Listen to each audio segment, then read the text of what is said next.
Yung tapos ng linisan, parang bago na ulit. Magandang araw po mga ka-i-rides. Nandito po tayo ngayon sa Vibro Naga Helmet Care. Ito po yung kauna-unahan dito sa Naga City na naglilinis, nagdi-disinfect at magmumukhang bago ulit ang inyong helmet. Ang pwesto niya po matatagpuan dito lang po sa may likod ng Civic Center at Robredo Coliseum. Bali katabi niya lang po itong mga nagtitinda ng pagkain. Ang unang step, tatanggalin niya po yung lens ng helmet. Pagkatanggal kang lens, yan ibabrush na ni sir yung mga singit-singit sir ng helmet, yung mga alpog, alikabok. Dagay siya kaya kang mga kang fiber cloth, matagas na. Kailan pa kayo rito sir?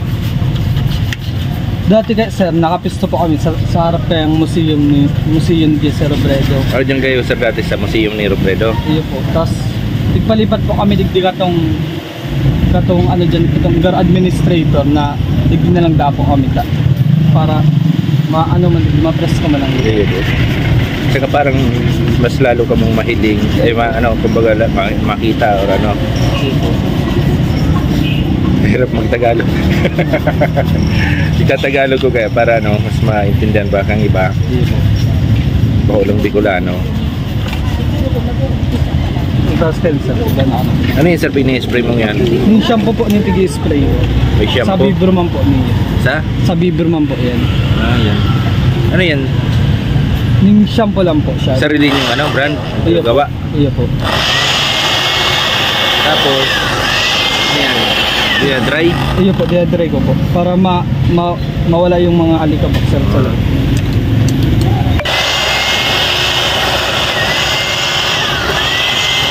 Magkano naman pala sir?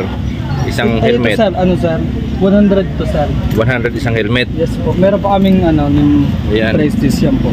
Ito yung mga price list. Ito pong mga sir, mga po yan, mga package na po ng dip shell dip clean, tapos yung package mo. Yan, pagkatapos si blower, ipupunasan na sir. Iya po. Para madry yung helmet. Ano naman dyan sir? Ano po, yung glue wax. Glue wax? Glue wax. Chemical po, pangtanggal ka itong mga mild scratch po. Para pang-alis, saka pampakinta ba na? Pampakinta. Parang yung sa motor, yung wax din sa motor, di ba? Opo. Minamana-mana ko lang sa sir. Pinukuskus ng fiber cloth. Maganda sir. Yan, yung mga black. Yung mga itim-itim yun lumilinis. Yan buong yan sir, buong helmet. Iyo po sir. Anong araw kayo sir nandito? Sa 1 week po, every Monday tsaka Wednesday lang po. Monday and Wednesday lang nandito po kayo? Tapos depende pa po yun kapag merong holiday. Halimbawa sa 1 week. Kapag holiday nandito kayo? Yes po. Bakit sir Monday and Wednesday saka holiday lang? Sir, may po kayo okay daw. Bali nagkaklase ka paano sir? Iya po sir. Anong year mo na sir? Second year po. Second year college? Yes po. So masipag doon si sir pag pag may pasok siya, wala siya rito. Kapag wala lang siyang pasok, Monday, Wednesday, and holiday, nandito ka na sir. Anong oras yan sir? Starts from 1 PM to 6 PM po. 1 PM to 6 PM nandito po siya. Monday, Wednesday, and holidays. Kasi pero minsan po sir, Monday, madalas kaming Monday. Minsan nagpo-post man po kami, kaya nagpo-post po kami sa page ng nag-update po kami. Bali na lang, kung para malaman yung open sila, ano yung sir yung page nyo? Yung Vibro Naga City po. Vibro Naga City. Vibro Naga City. Bali doon sila nag-update kung open po sila. Tapos na sa rewax, ibabapping naman. Talagang sigurado malinis sir? Yes, parang bago na Pagkatapos yan parang bago na rin yung helmet mo. Yes sir. Itong Denacer kaya kang sir, kang kamot.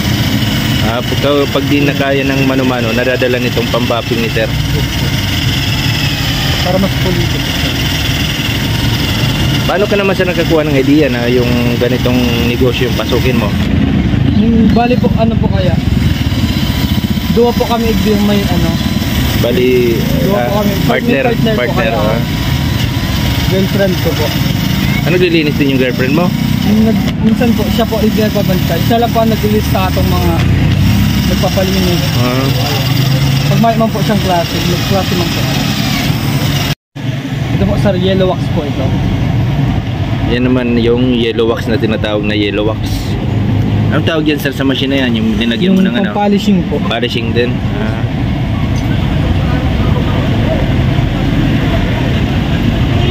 Para mas mag-intab po siya. Parang yan yung parang pang finishing ano? Para pang pakintab. Tapos pupunasan pa na sir. Para Pagkatapos mahinig ko kung okay. kung mag-check mo sir kung okay na yung ano no. Yes po sir. At ay ang isang helmet sir inaabot ng ilang ano minuto? 10 to 15 minutes po. 10 to 15 minutes. Depende po sa dumi ng helmet. Depende rin ano sir. Pero pinakamatagal Minsan po 20 minutes po yung may mga nagpapa-additional na nagpapaalis ng mga sticker sir na mga dinikit nila. Tapos may additional po pang bayad. Kapag may gusto rin po kayong paalis, halimbawa mga sticker, Yes po. may additional bayad sir? Yes po sir. Magkano po yun sir? 20 pesos po. 20 pesos. Pero minsan sir kapag aragat ng dikit man lang, tulo lang, duwa. Then naman po. Pag konti lang, libre na.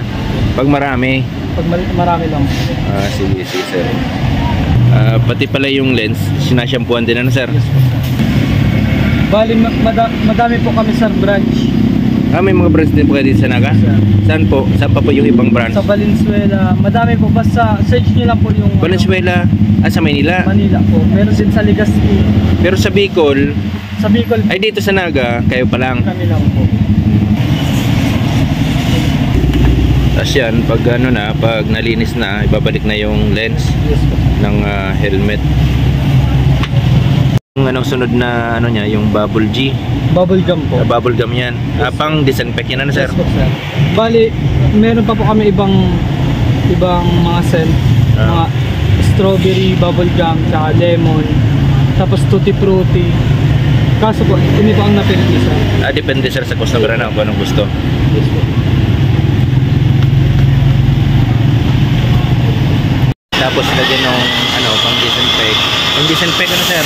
Yes po. Idadry na naman ni sir.